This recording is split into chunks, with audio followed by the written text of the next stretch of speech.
Segunda de Corintios, capítulo 4, del versículo 7 hasta el versículo 10. Lo leemos, dice la Biblia: pero tenemos este tesoro en vasos de barro, para que la excelencia del poder sea de Dios y no de nosotros. Que estamos atribulados en todo, mas no angustiados, en apuros, mas no desesperados, perseguidos, mas no desamparados, derribados, pero no destruidos, llevando en el cuerpo siempre por todas partes la muerte de Jesús, para que también la vida de Jesús se manifieste en nuestros cuerpos. Padre, te damos gracias por tu amor y por tu bondad. Gracias por tu fidelidad, Señor. Reconocemos, Dios amado, que nuestra más grande necesidad es nuestra necesidad espiritual, Señor. Y solamente tus palabras son espíritu y son vida para nosotros. Señor, necesitamos escucharte hablar, Señor. Necesitamos escuchar tu palabra esta noche, Señor. Pues tu palabra es lámpara a mis pies y lumbrera a mi camino. Por eso te rogamos, Señor, que tu Espíritu Santo abra nuestros oídos espirituales y seamos transformados por medio de tu bendita palabra, en el nombre de Jesús. Amén y amén. Para nosotros es vital poder entender que en nuestra vida todo es para la gloria del Señor. Amén.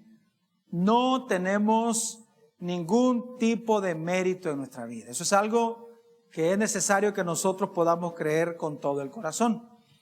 El apóstol Pedro, en la segunda carta, en el capítulo 3, dice que nosotros debemos de crecer en la gracia y en el conocimiento de Cristo Jesús.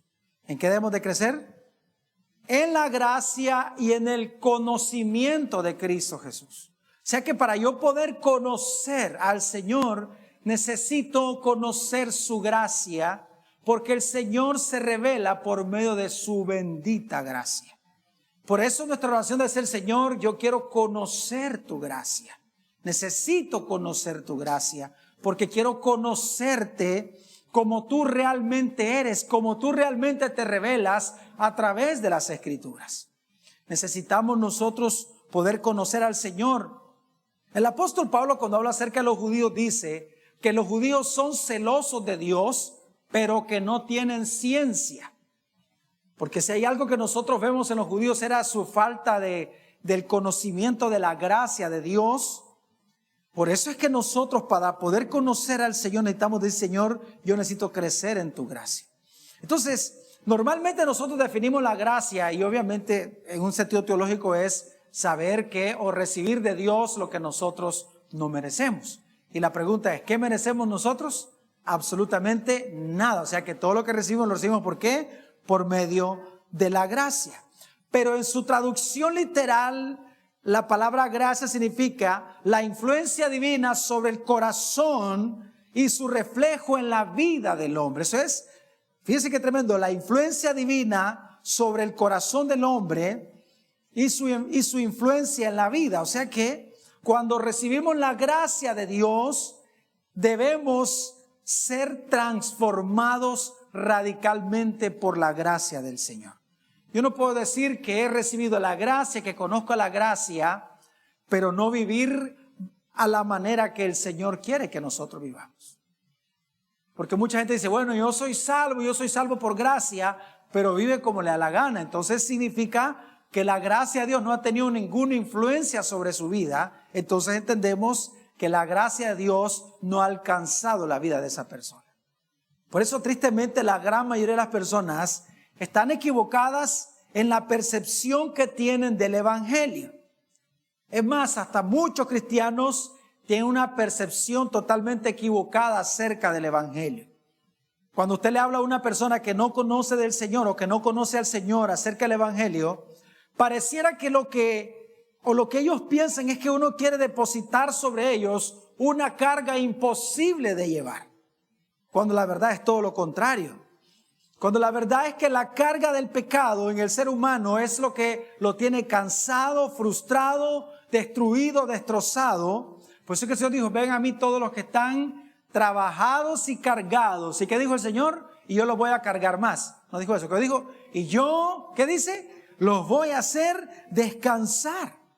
Porque el evangelio de la gloria de Cristo es el único que tiene el poder para quitar toda carga que hay en la vida del hombre por causa del pecado. El pecado es una carga insoportable para el hombre, por eso viven en aflicción, por eso viven en continuo fracaso y derrota en su vida. Entonces, no sé si cuando usted evangeliza a una persona, normalmente la gente dice, es que yo no estoy preparado para una responsabilidad tan grande, porque esto es algo muy serio, dice la gente. ¿A cuántos le han dicho así? Esto es algo muy serio. Es que hay cosas que yo no puedo dejar. Tengo adicciones que yo no puedo superar. Hay personas a las que no he podido perdonar. Y yo sé que si me meto a esto de la iglesia, tengo que perdonar, dicen algunas personas. Siempre están pensando de esa manera. Entonces ven el evangelio como un conjunto de normas y reglas difíciles de cumplir. Y no sé si usted ha escuchado, muchas personas dicen, el evangelio no es fácil, el evangelio es complicado, el evangelio es difícil, el evangelio aquí hablan acerca del evangelio como una gran carga sobre sus vidas, cuando el Señor dijo, mi yugo es fácil. ¿Cómo dijo el Señor que era su yugo? ¿Cómo dijo el Señor que era su yugo?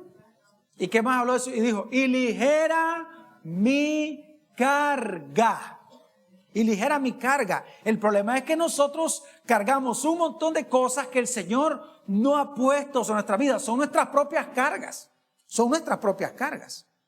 Y entonces siempre pensamos es que el Señor va a pedir que deje esto, que deje lo otro para volverme a Él. Cuando la Biblia dice, hijo mío, dame hoy tu corazón. ¿Qué es lo que pide el Señor? Obviamente lo peor que tenemos nosotros, que es el corazón. Entonces debemos de entender que el evangelio de Cristo no se trata de lo que Él te viene a quitar, sino más bien de lo que Él nos viene a dar. El Señor dijo, yo he venido para que ustedes tengan vida y para que la tengan, ¿cómo dijo el Señor? En abundancia. Por eso es importante que nosotros podamos conocer al Señor.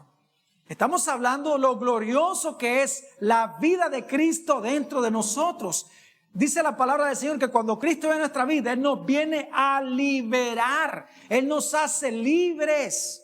Amén. Libres. Voy a leer versículos que ya lo conocemos de memoria. Mateo 11, 28, 30 dice, venid a mí todos los que estáis trabajados y cargados, y yo os haré descansar. Llevad mi yugo sobre vosotros y aprended de mí, que soy manso y humilde de corazón, y hallaréis descanso para vuestras almas. Verso 30. ¿Cómo dice el verso 30? Porque mi yugo es fácil y ligera mi carga. Ahora es normal que una persona sin Cristo tenga este pensamiento, pero no es correcto que nosotros miremos el evangelio como un conjunto de normas y reglas que nos cuesta vivir, que nos cuesta cumplir. Si pensamos así es porque no hemos conocido la gracia de Dios. Porque en el evangelio no se trata de lo que yo hago, sino lo que Cristo hace a través de mí. Amén, esa es la gracia.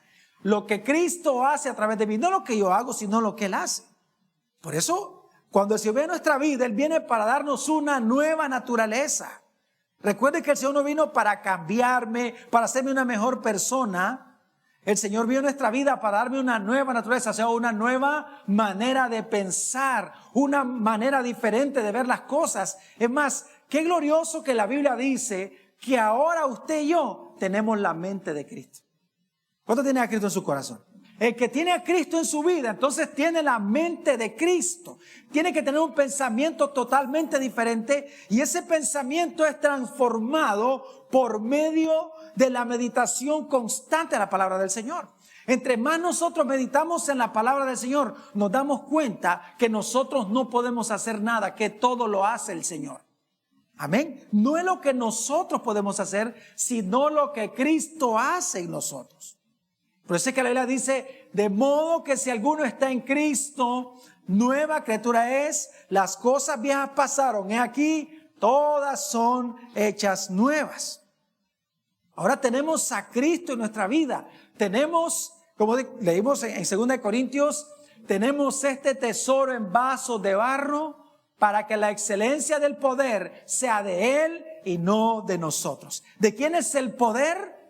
Es del Señor. ¿De quién es la gloria? Es del Señor. ¿De quién es el mérito? Es del Señor. ¿De quién se trata todo? Del Señor. No se trata de nosotros. Amén, hermanos. No se trata de lo que yo puedo hacer.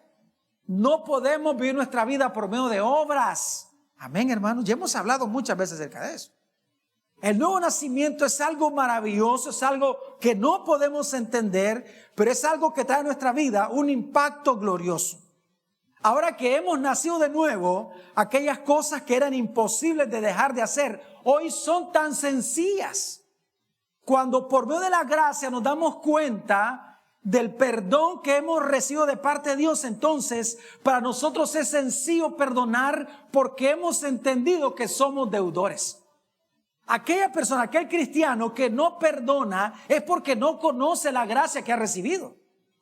Que habíamos pecado contra la santidad de Dios, que estábamos separados de Dios, pero Cristo murió en la cruz perdonándonos todos nuestros pecados. Cuando yo entiendo eso por medio de la gracia, cuando yo lo creo, entonces para mí es sencillo perdonar. Porque me doy cuenta que no tengo lucha contra carne y sangre, sino contra principados y potestades. Y que cuando alguien me ofende y cuando alguien me daña, la Biblia dice que todo nos ayuda para bien. Amén. Todo nos ayuda para bien. Cuando el Señor ve en nuestra vida aquellas cosas que eran significativas para nosotros, hoy carecen de sentido, no son importantes. Por eso es que cuando el apóstol Pablo tiene un encuentro con el Señor, él dice, las cosas que para mí eran importantes, que eran relevantes, hoy para mí son, que dijo él, son basura. ¿Sabe qué hace la gracia de Dios? Cambia, transforma nuestra mentalidad y nos hace ver nuestros deseos y viejos anhelos como basura y vivimos para el Señor. Amén. Pero eso es algo que el Señor produce en nosotros. No es algo que nosotros producimos por nuestros medios, sino que es el Señor quien lo produce. Por eso es que el Señor dijo, le dice a Nicodemo, no podrás ver el reino de Dios si no naces de nuevo. Si no naces de nuevo, no podés entrar al reino de los cielos. Es lo que le dijo el Señor a la mujer samaritana, Juan capítulo 4, versículo 13 al versículo 14. Respondió Jesús y le dijo, cualquiera que bebiera de esta agua volverá a tener sed, mas el que bebiera del agua que yo le daré no tendrá sed jamás, sino que el agua que yo le daré será en él una fuente de agua que salte para vida eterna. Mira el verso 14, mas el que bebiere del agua que yo le daré. El agua es Cristo mismo. Él dijo, yo soy el agua de vida, dijo el Señor. ¿Qué dijo el Señor? No tendrá sed jamás, sino que el agua que yo le daré será en él una fuente de agua que salte para vida eterna. El Señor le dice a la mujer, mire, recuerde que Él está hablando aquí con la mujer samaritana. El Señor le dice a la mujer, porque cinco maridos has tenido y el que tenés no es tuyo. A saber a quién se lo había quitado. Entonces ella era una mujer promiscua y la razón de su insatisfacción es porque ella quizá había pensado que el hombre era quien podría hacer algo por ella. Pero el Señor le dice, o sea, no importa, o sea, cuánta agua tomes de este pozo, vas a volver a tener sed. Pero si vos tomás del agua que yo te voy a dar, entonces no volverás a tener sed jamás. O sea, no volverás a tener interés por las cosas del mundo. Quiero que entienda algo. Si nosotros estamos enfocados en las cosas del mundo, ¿sabe por qué es? Porque no estamos bebiendo del agua viva. Porque no estamos haciendo de Jesús nuestra fuente de agua viva de cada día. ¿Cuántos toman agua todos los días?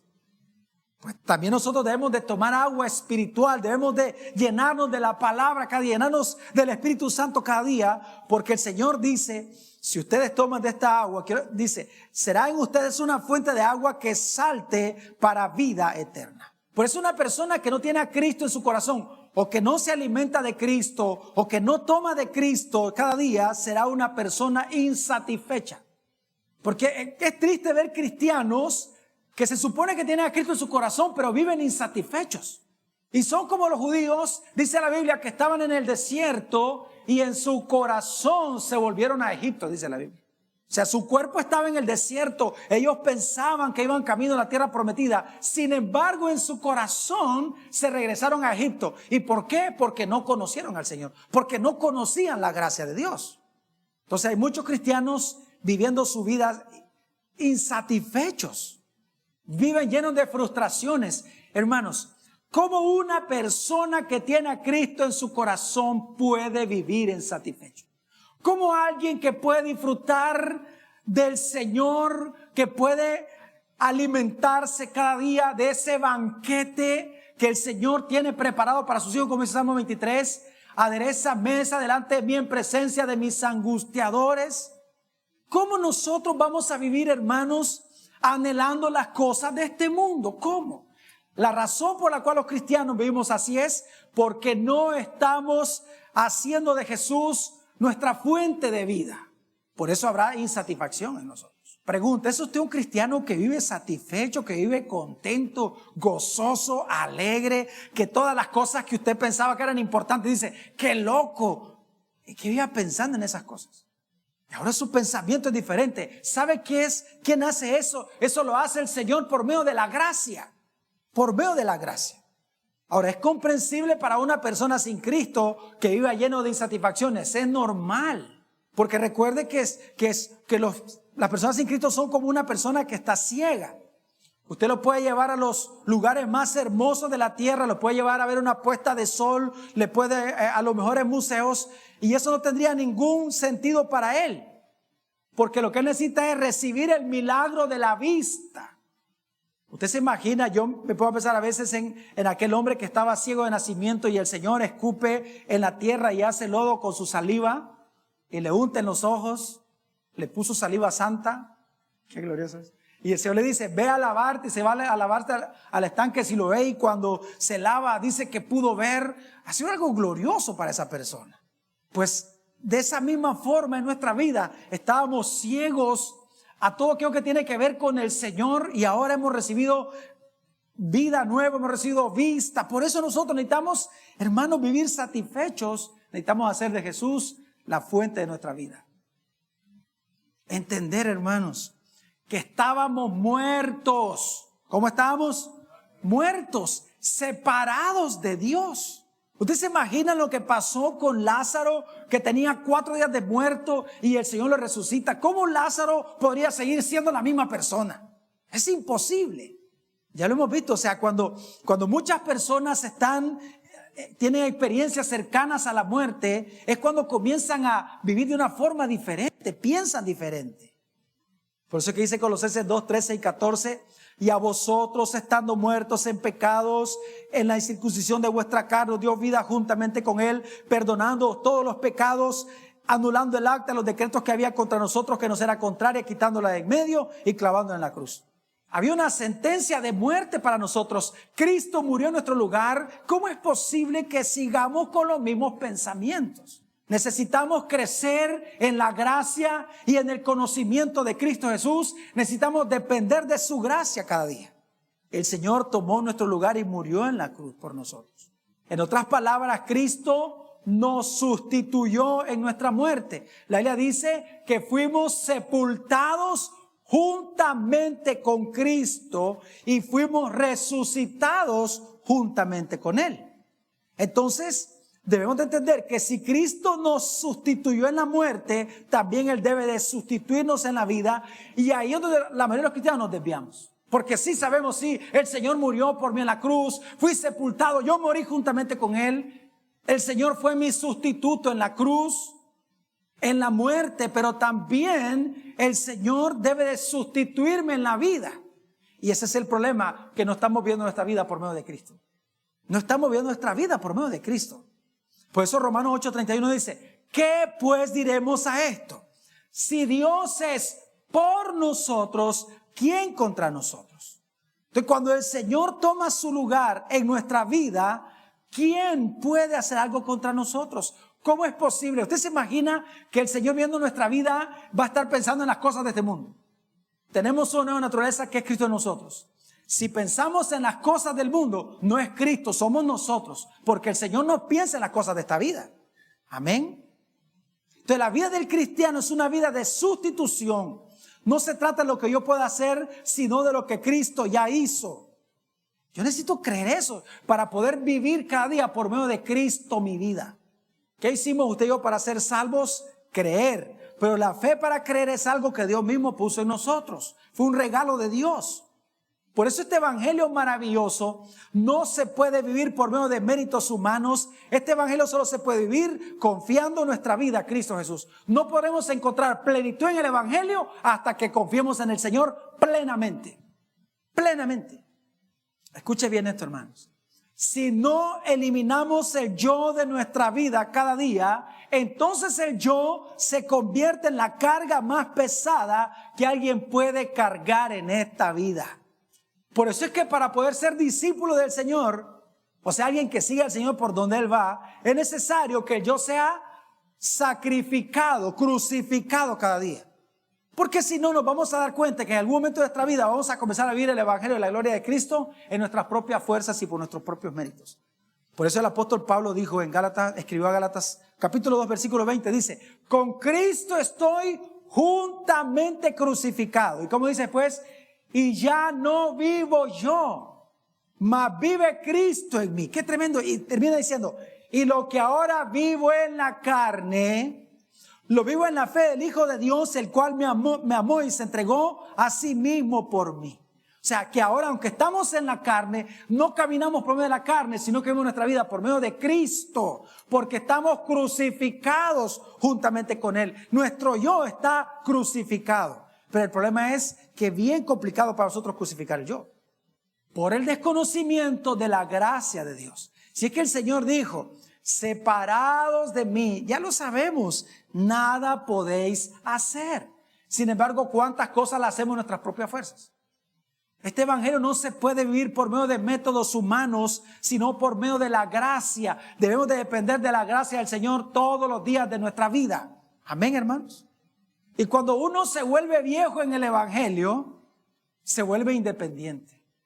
Yo ya tengo años en el Señor. Y entonces vemos gente que está comenzando y vemos gente que depende de Dios. Y uno considera que esas personas son inmaduras, pero los inmaduros somos nosotros. Porque el mayor peligro que tenemos los cristianos es el creernos que somos fuertes. Es el mayor peligro. Por eso es que el apóstol Pablo, siendo un hombre de Dios, ese emisario que tenía de Satanás, eso que lo abofeteaba era una de sus más grandes bendiciones, porque le mostraba que era un hombre. Por eso es que él dice: y para que las grandezas de las revelaciones no me envanecieran en sobremanera, dice que recibió de parte de Dios un emisario. No sabemos qué era. Algunos piensan que era una enfermedad en los ojos, pero eso no importa. Lo importante es que eso lo hacía depender de la gracia, porque dice que él oró al Señor y le dijo: 3 veces le he rogado al Señor y él me ha dicho. ¿Qué le dijo el Señor? ¿Cuál fue la respuesta de Dios? Bendita respuesta: bástate mi gracia, porque mi poder se perfecciona en tus debilidades. Entonces dice él: por eso de buena gana me voy a gloriar. ¿En qué? En mis debilidades, porque cuando soy débil es cuando soy fuerte, porque el poder del Señor se perfecciona en mi debilidad. Por eso qué bueno, hermanos, que a veces somos quebrantados de parte de Dios y enfrentamos situaciones difíciles para el Señor mostrarnos que su gracia es suficiente para nosotros. Amén, porque todo lo hemos recibido por medio de la gracia. Pues por medio de la gracia yo también debo de servirle al Señor. Por medio de la gracia también debo de vivir para el Señor, porque yo debo de dar de gracia lo que he recibido de gracia. Amén, hermanos. Usted sabe que normalmente en lo natural la independencia denota madurez. Es necesario que los hijos, cuando van creciendo, vayan haciendo su vida, se casen, y todo lo que usted sabe, esa es parte de la madurez. Pero en la vida cristiana es todo lo contrario. No podemos dejar de ser niños. ¿En qué aspecto? En nuestra dependencia. Porque el Señor dijo que el que no se hace como un niño, el que no se vuelve como un niño, ¿qué dijo el Señor? No podrá heredar el reino de los cielos. Y el apóstol Pablo dijo: sean niños en la malicia. Porque cuando uno se vuelve malicioso, se vuelve desconfiado. Y si somos a veces con Dios, somos desconfiados, desconfiamos de Dios, desconfiamos de su palabra, desconfiamos de su mandamiento. Pero todo esto es causado por el desconocimiento que tenemos de la gracia de Dios. Porque no debemos de olvidar que usted y yo no merecemos nada y que todo lo recibimos por pura gracia. Amén. El apóstol Pablo, cuando habla acerca de su apostolado, él dice: porque yo no merecía ser apóstol. Sin embargo, dijo él, por la gracia de Dios, yo soy lo que soy. Por la gracia de Dios. Y en otra ocasión dice, yo he trabajado más que todo, dijo el apóstol Pablo, pero después dice, pero no yo, sino la gracia de Cristo en mí. Hablando acerca de la obra que él hacía, hablando acerca de su ministerio, hablando acerca de su misión y todo lo que hacía. Él entendía que lo hacía por medio de la gracia de Dios. ¿Sabe por qué nosotros vivimos desocupados en el reino de Dios? Porque no conocemos la gracia. No conocemos la gracia. Necesitamos conocer la gracia. Necesitamos crecer en gracia y en el conocimiento del Señor. Entre más maduros somos, más dependientes debemos de ser. O sea que la madurez tiene que ver con dependencia. Usted se imagina, mire el ejemplo del Señor. El Señor no necesitaba orar si Él es Dios. Amén. Sin embargo, ¿cómo lo vemos constantemente? Lo vemos apartándose. Pasaba noches completas con el Señor. Después de hacer milagros, dice que se apartaba para estar en lugares solos, para escuchar el mandamiento del Padre, para hablar con el Padre. Él se apartaba normalmente. ¿Por qué? Porque tenía una vida de dependencia. Mire qué diferentes somos nosotros. Ya pensamos que lo podemos hacer en nuestras propias fuerzas y por eso es que terminamos mal. ¿Cuándo es que los niños sufren más accidentes? ¿Cuándo? Cuando comienzan a caminar, ¿verdad? Cuando comienzan a soltarse, ya boom, ya ¡pah! Rajadas de cabeza ya al año. Y hay unos que al año ya tienen sus cuantos 100 pies en la cabeza. Y así nos pasa a nosotros. Dejamos de ser dependientes de Dios y nos damos. El esfuerzo del cristiano no puede ser en su propia fuerza. Dice la Biblia en Samuel, porque ninguno puede ser fuerte en su propia fuerza, dice la palabra de Dios. Segunda Timoteo 2:1 dice, tú pues, hijo mío, esfuérzate en la gracia que es en Cristo Jesús. Pregunta, ¿nos estamos esforzando en esa gracia? O sea, entendemos que todo lo recibimos por gracia. Pero como todo lo recibo por gracia, entonces yo también debo de dar de gracia lo que he recibido de gracia de parte de Dios.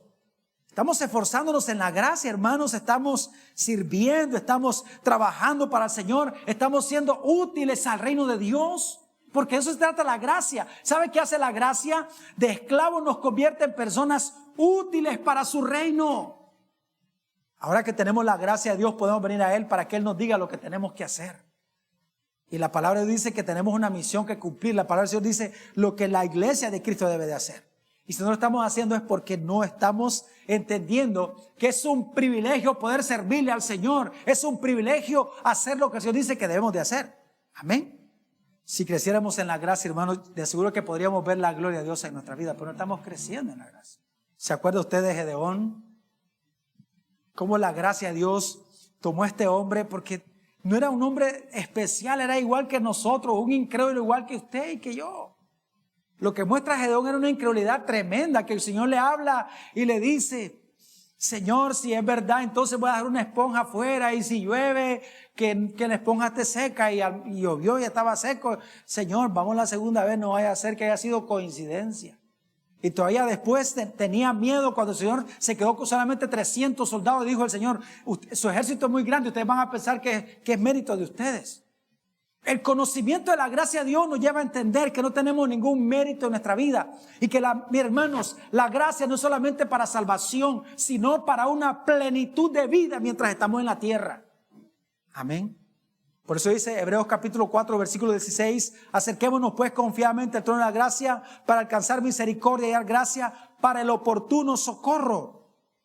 Debemos de acercarnos constantemente al Señor. Eso se llama dependencia, depender del Señor. No se puede vivir un matrimonio sin la gracia de Dios. No se puede, va a fracasar. La familia va a fracasar sin la gracia de Dios. Vamos a terminar igual que las personas del mundo que no tienen la gracia de Dios en sus vidas. ¿Por qué la familia fracasa? ¿Por qué el matrimonio fracasa? ¿Por qué el ministerio fracasa? ¿Por qué el negocio fracasa? ¿Por qué lo que hacemos fracasa? Porque no dependemos de Dios, porque no dependemos de su gracia. Porque recuerde, si no dependemos de su gracia, dependemos de nuestras obras, porque alguien tendrá que hacer lo que se debe hacer. Y todo aquello que hagamos en nuestra fuerza, que hagamos de acuerdo a lo que nosotros creemos que es correcto, entonces va a traer a nuestra vida frustración, decepción, desánimo. Por eso hay un montón de cristianos metidos en depresión. Eso es lo más absurdo que puede haber un cristiano que tiene a Cristo en su corazón, que tiene el gozo del Espíritu Santo en su vida, que vive en depresión. ¿Sabe por qué estas enfermedades se meten en nuestras emociones? Porque queremos tomar el control de las cosas, el control de nuestra vida, y nosotros debemos de entender, usted y yo no podemos controlar absolutamente nada. Nada podemos controlar. Amén. Nada. Solo nos queda a nosotros depender cada día de la gracia de Dios y de su misericordia y rogar su amor y su misericordia cada día. Eso es lo que nos queda. No podemos hacer nada, absolutamente nada. Entonces cuando las cosas salen de control, fíjense, es que se me salió de control. Nunca tuviste el control. Lo que pasa es que no te habías dado cuenta que el Señor era el que controlaba las cosas. Pero ahora el Señor permitió un poco de desorden para que nos demos cuenta que es el Señor el que hace todas las cosas. Por eso escucha, hermanos, escúcheme, jamás dependa de sus fuerzas. Amén. Jamás dependa de su ingenio. Nunca dependa de su experiencia. La experiencia es traicionera. Amén, hermanos. No dependamos de eso. Aprendamos a depender del Señor siempre. Dependamos siempre de su gracia. Amén, hermanos. Vea usted lo que pasó con los hombres de la Biblia. Cuando dejaron de depender del Señor, Josué no pudo con una ciudad pequeña. David sabía que no podía usar, que con la armadura de Saúl no iba a derrotar al gigante. Porque es con la gracia de Dios que se hacen las cosas. Los discípulos no pudieron vencer la tormenta a pesar de su experiencia. Eran hombres de mar. Seguramente muchas veces enfrentaron una tormenta como esa. Pedro no pudo mantener su promesa de no negar a Jesús con su autosuficiencia. Y seguramente usted y yo no vamos a poder jamás en nuestras propias fuerzas. Nunca podremos hacerlo. Voy a leer algunos versículos y ya nos vamos y terminamos. Salmo 127, versículo 1 nos dice: si el Señor no construye la casa, los constructores pierden su tiempo. Si el Señor no vigila la ciudad, los guardias pierden su tiempo. Pierden el tiempo ustedes que se levantan temprano y se acuestan tarde para comer un pan conseguido con sufrimiento, porque Dios da a quien ama aún mientras duerme. Oiga, qué tremendo eso. Salmos 33, 16 al 18. Dios todo lo controla. Y si los reyes salen victoriosos, no es gracias a sus soldados, así como los guerreros no ganan simplemente gracias a su fuerza. Las armas no garantizan la victoria. La fuerza no ayuda a la gente a escapar de la muerte en las batallas. El Señor protege a quienes lo siguen. Él cuida de quienes ponen su confianza en su fiel amor. ¿Oyó eso? Qué tremendo, hermano. ¿Sí? Qué poderoso eso. Me encanta ese versículo 17, dice: las armas no garantizan la victoria, la fuerza no ayuda a la gente a escapar de la muerte en las batallas. ¿Usted se acuerda, leer en la Biblia cómo murió Acab? ¿Se acuerda cómo murió Acab? Dice que alguien lanzó una flecha a la aventura, o sea, saco y rajo, en buen nica, a quien le caiga. Y dice que casualmente entre el coselete, dice la abertura, ahí mismo cayó la flecha. Qué coincidencia. No hay coincidencias. La fuerza no ayuda a la gente a escapar de la muerte en las batallas. El Señor protege a quienes lo siguen. Él cuida de quienes ponen su confianza en su fiel amor.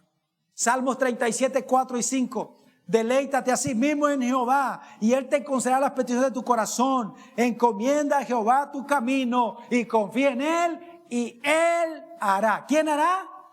No nosotros. ¿Y por qué hacemos nosotros entonces? Yo lo voy a hacer. No. Encomienda a Jehová tu camino y confía en Él y Él hará. Proverbios 3, 5 al 7 dice: fíate de Jehová de todo tu corazón y no te apoyes en tu propia prudencia. Reconócelo en todos tus caminos y Él enderezará tus veredas. No seas sabio en tu propia opinión. Teme a Jehová y apártate del mal.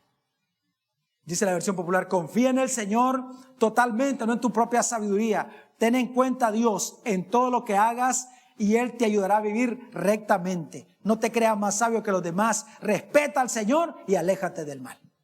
Necesitamos conocer la gracia de Dios, hermano, para poder esforzarnos en la gracia de Dios, para poder entender que todo lo hemos recibido de gracia, y como hemos recibido de gracia, también debemos de dar de gracia lo que ya recibimos de parte de Dios. Amén.